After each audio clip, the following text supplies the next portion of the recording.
The autumn air smelled of freshly cut grass as 12-year-old Maya Rodriguez stepped off the school bus, her violin case clutched proudly against her chest. She hummed a melody from her upcoming recital, a traditional Mexican folk song her grandmother had taught her. The notes danced in her mind as she walked through the gates of Riverside Preparatory Academy in suburban Chicago. Maya had practiced for months. Tonight was the annual Autumn Arts Showcase, and she'd been selected to perform a solo piece celebrating her heritage. Her mother, Detective Lieutenant Sofia Rodriguez, had taken the afternoon off to help her prepare. They'd spent hours choosing the perfect outfit, a traditional embroidered blouse her abuela had sent from Oaxaca, paired with a flowing skirt. "You look like a star, Mija," Sofia had said that morning, braiding colorful ribbons into Maya's long black hair. "Show them who you are."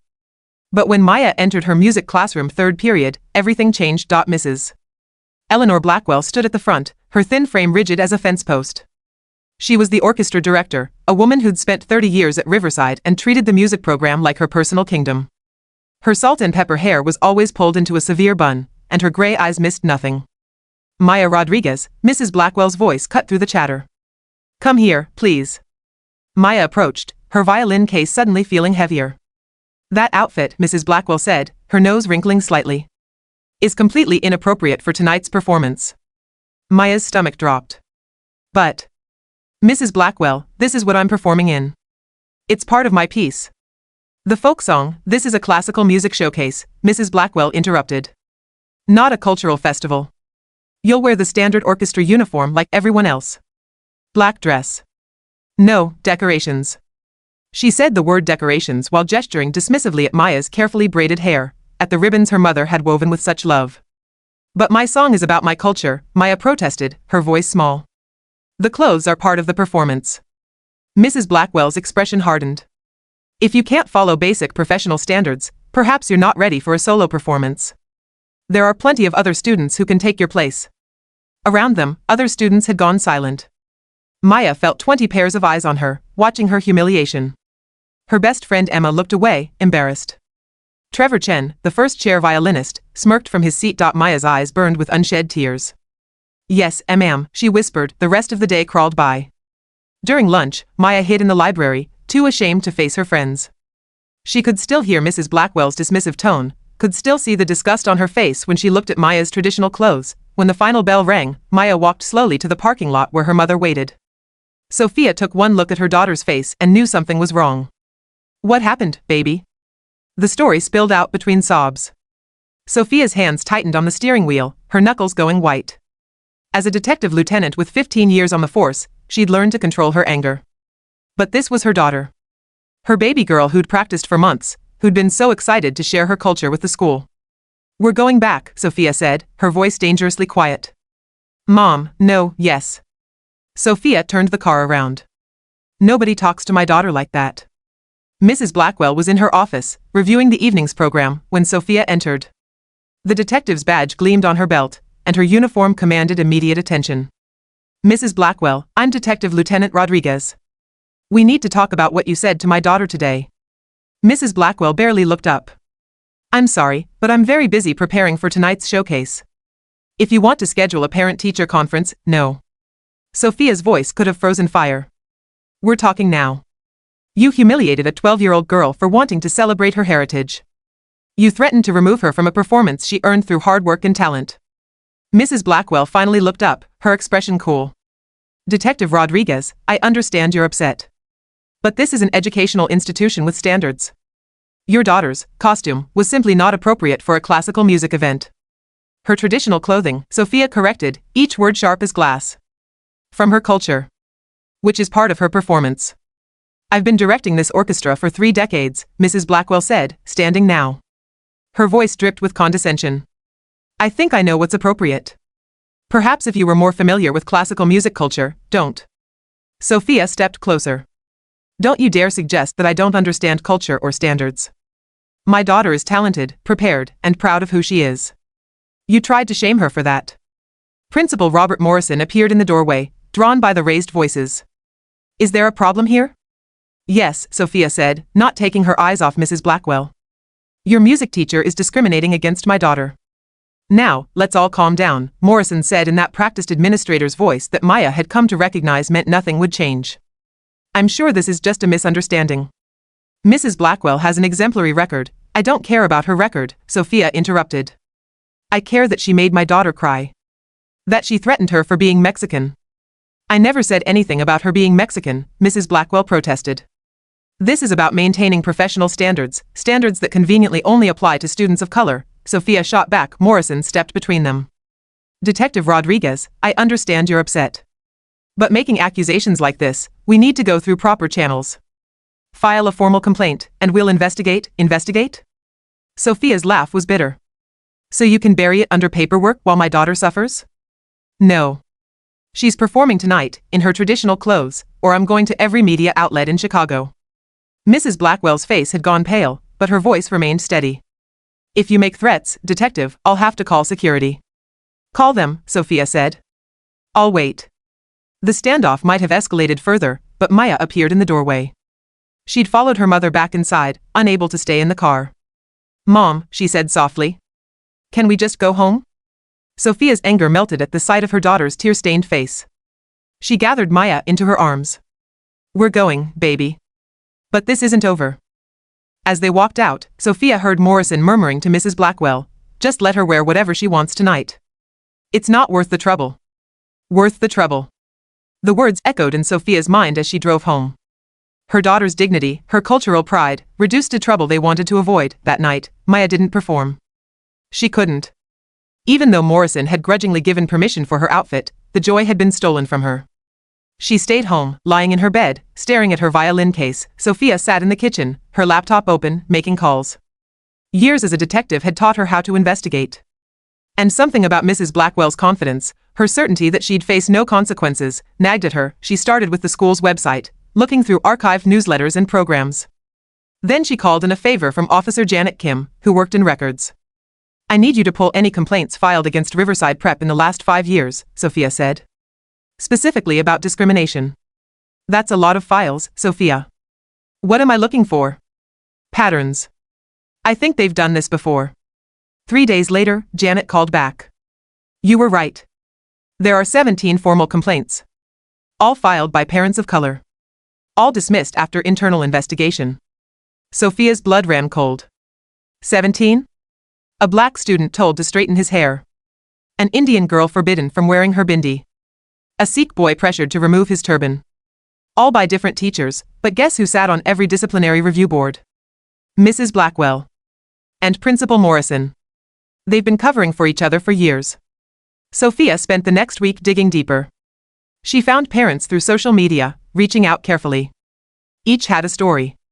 Each had been told their complaint would be taken seriously, then watched it disappear into bureaucratic quicksand. One mother, Angela Washington, was especially helpful. My son was suspended for aggressive behavior, she explained over coffee. His crime? Wearing a Black Lives Matter t-shirt to school. Mrs. Blackwell said it was divisive. When I complained, they made his life hell until we transferred him to another school. Did you keep any documentation? Sofia asked. Everything. Emails, meeting notes, recording of the disciplinary hearing. I knew they'd try to cover it up. Sofia gathered it all, every complaint, every email, every piece of evidence showing a pattern of discrimination stretching back years. She compiled it into a detailed report, working late into the night while Maya slept, but when she tried to present it to the school board, she hit a wall. Board President Richard Blackwell, Mrs. Blackwell's husband, controlled the agenda. This matter has been addressed internally, he said smoothly at the public meeting. The teacher in question followed appropriate guidelines. We consider the issue closed. Sofia stood from her seat in the audience. Closed? There are 17 documented cases of discrimination, Detective Rodriguez, Richard Blackwell interrupted, his smile practiced and cold. I understand your concerns. But making baseless accusations against dedicated educators helps no one. Perhaps it's time to consider whether Riverside Prep is the right fit for your family. The threat was clear. Back down or face consequences. Sofia didn't back down, the retaliation came swiftly. 2 days after the school board meeting, Sofia was called into her captain's office. Captain James Sterling sat behind his desk, his face carefully neutral. Lieutenant Rodriguez, we need to discuss your recent activities. My activities, sir? You've been using department resources to investigate a school. Making calls on duty time. Pressuring civilians for information. Sofia's jaw tightened. I made a few calls on my lunch break. Everything else was on my own time. That's not what Internal Affairs says. He slid a file across his desk. There's been a complaint. Abuse of authority. Harassment. Who filed it? I can't disclose that during an active investigation. But I can tell you this, you're being placed on administrative leave pending review. Sofia felt the ground shift beneath her. You're suspending me? For what? For protecting my daughter? For letting a personal matter interfere with your professional judgment. Sterling's voice softened slightly. Sofia, I get it. You're angry. But you can't use your badge to fight personal battles. This isn't personal. It's about systematic discrimination, then let the proper authorities handle it. He held out his hand. Badge and weapon. I'm sorry, but my hands are tied. Sofia's hands shook as she unclipped her badge. 15 years of service. Countless cases solved. A spotless record. All of it meaningless now. As she left the precinct, she called her union representative. Tony, they just suspended me. I heard, Tony Marconi said grimly. Sofia, you need to know something. The complaint came from Richard Blackwell. He's got connections, his brother is the deputy commissioner. They've been building a case against you for weeks. Of course they have. Sofia laughed bitterly. It's all connected, isn't it? It's worse than you think. Maya's school file has been flagged. They're building a case that she's a behavioral problem. I have a source at the district office who says they're preparing to recommend expulsion. Sofia's world tilted. Expulsion? For what? They don't need much. A pattern of defiance. Disruptive influence. They'll manufacture whatever they need. That night, Sofia held Maya as her daughter cried. The nightmares had started. Maya would wake up screaming, hearing Mrs. Blackwell's voice in her dreams, feeling the shame of that public humiliation over and over. I'm so sorry, baby, Sofia whispered. I thought I could fix this. You tried, Mama, Maya said, her voice small. But maybe they're too powerful. No. Sofia's resolve hardened. Not too powerful. Just too comfortable. Too used to getting away with it, she made a call. Rebecca Flores had been an investigative journalist for the Chicago Tribune for 20 years. She'd exposed corruption in City Hall, police departments, corporate boardrooms. She knew how systems protected their own. When Sofia called her with the story, Rebecca immediately recognized its potential. Meet me tomorrow, Rebecca said. Bring everything you have. They met at a diner on the south side, far from Riverside's wealthy suburbs. Sofia laid out the evidence, 17 complaints spanning 5 years, all dismissed. Email chains showing coordination between Mrs. Blackwell, her husband, and various administrators. Financial records showing the school district had paid out quiet settlements to 3 families, hush money to make problems disappear. Rebecca's eyes gleamed as she reviewed the documents. This is bigger than one racist teacher. This is institutional. Can you write about it? Write about it? Sofia, I'm going to blow this wide open. But first, Rebecca needed more. She interviewed the families who'd filed complaints. She submitted Freedom of Information requests for school board meeting minutes, financial records, hiring practices. She discovered that Richard Blackwell's influence extended beyond the school board. He sat on the city council's education committee and had close ties to the mayor's office. These people have built a fortress, Rebecca told Sofia over the phone. But every fortress has cracks. We just need to find the right one.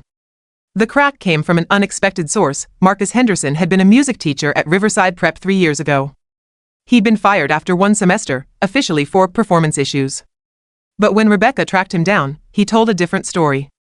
I saw what Mrs. Blackwell was doing, he said, his voice still bitter from the memory. How she treated students of color. When I spoke up, she had me fired. But I kept records. She was sloppy in emails, thought she was untouchable. He handed Rebecca a flash drive. Everything's there. Every racist comment she made in staff meetings. Every time she manipulated a student's grade. Every time administration looked the other way. Rebecca opened the files and knew she had what she needed. The article ran on a Sunday morning, timed perfectly. The headline blazed across the Tribune's front page, Riverside Prep's hidden scandal, years of discrimination, covered up by school leadership. Rebecca had crafted it beautifully. She didn't sensationalize. She let the facts speak, Maya's story as the opening hook, then a methodical presentation of the pattern of abuse. Quotes from parents. Documents showing the cover-ups. Financial records revealing the settlements, and at the center of it all, Mrs. Eleanor Blackwell and her web of protection. The response was immediate and explosive. Why Monday morning, news vans lined the streets outside Riverside Prep. Parents arrived in waves, many pulling their children from classes to stand on the lawn with hastily made signs. Justice for Maya. End discrimination now.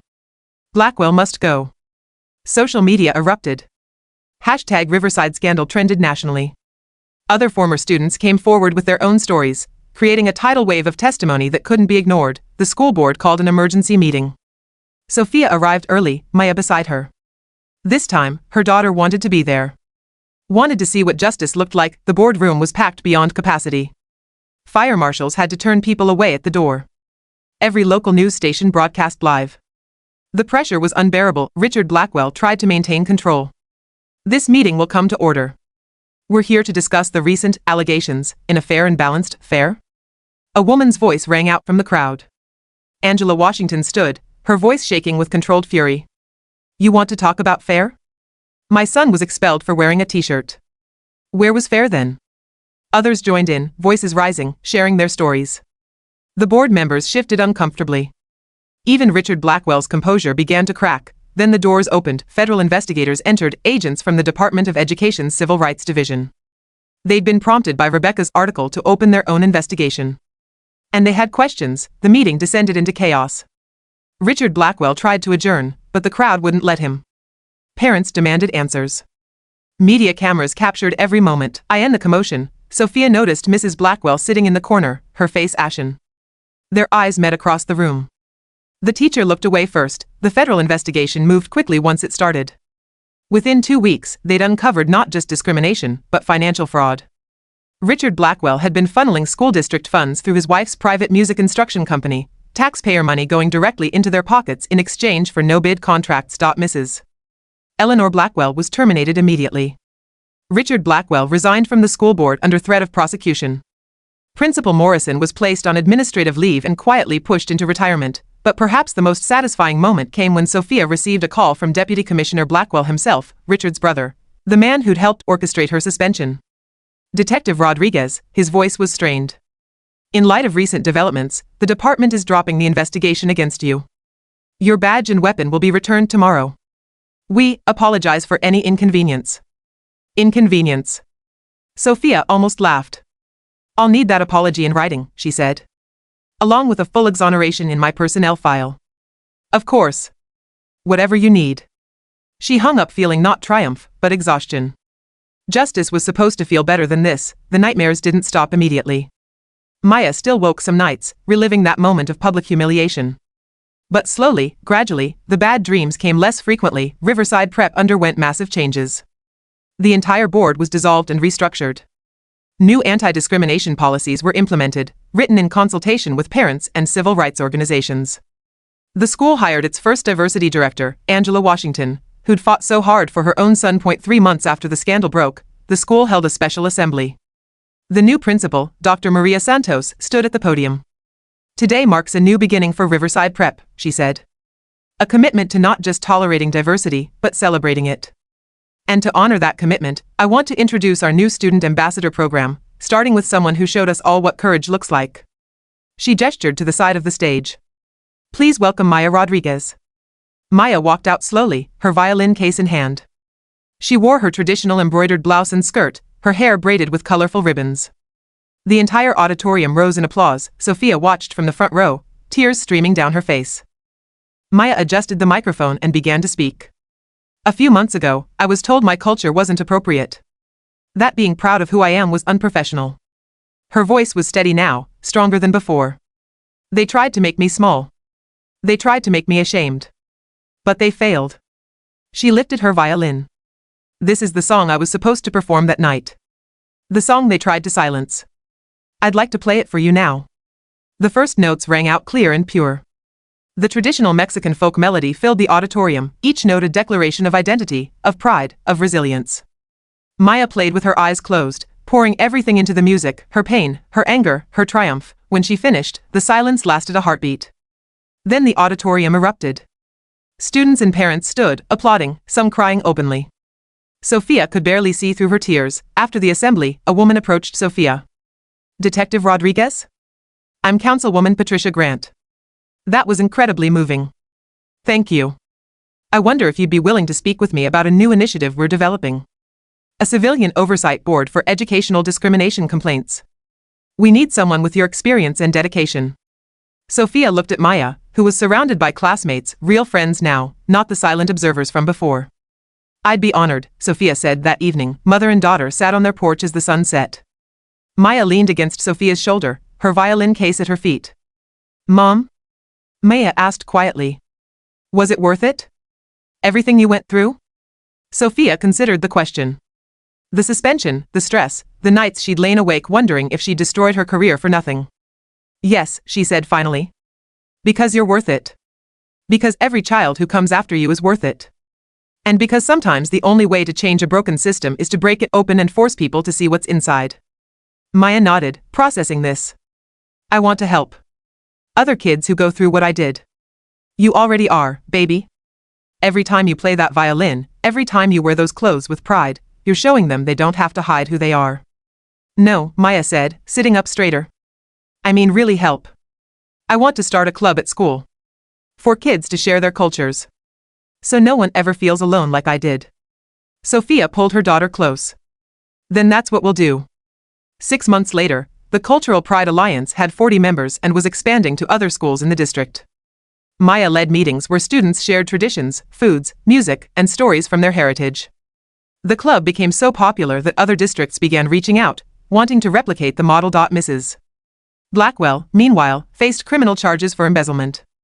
Her trial made national news, not as a sympathetic educator defending standards, but as a symbol of how discrimination could hide behind professionalism, how prejudice could masquerade as policy. Sofia returned to the police force with a new mission. She worked with the department to develop better community relations, particularly with minority families. She gave talks at schools and community centers about standing up to injustice, even when the system seemed stacked against you. 1 year after that terrible day in the music classroom, Riverside Prep held its annual Autumn Arts Showcase again. This time, the program featured 8 cultural performances: Maya's Mexican folk song, a traditional Indian dance, an African drumming ensemble, a Chinese opera piece, a performance of spirituals, and more. Principal Santos opened the evening with a speech. Last year, we learned a painful lesson about who we were. Tonight, we celebrate who we've become and who we're still working to be. Maya performed her solo again, but this time with joy. She'd written her own composition now, blending traditional Mexican melodies with classical structure. She called it Unsilenced. As the first notes filled the auditorium, Sofia closed her eyes and let the music wash over her. Her badge sat heavy on her belts, not a burden anymore, but a reminder. Power could protect or destroy. Systems could heal or harm. Everything depended on who wielded that power and how they chose to use it. In the end, they'd tried to silence her daughter's voice. Instead, they'd helped Maya find it stronger, clearer, and more determined than ever, and that voice was just beginning to sing.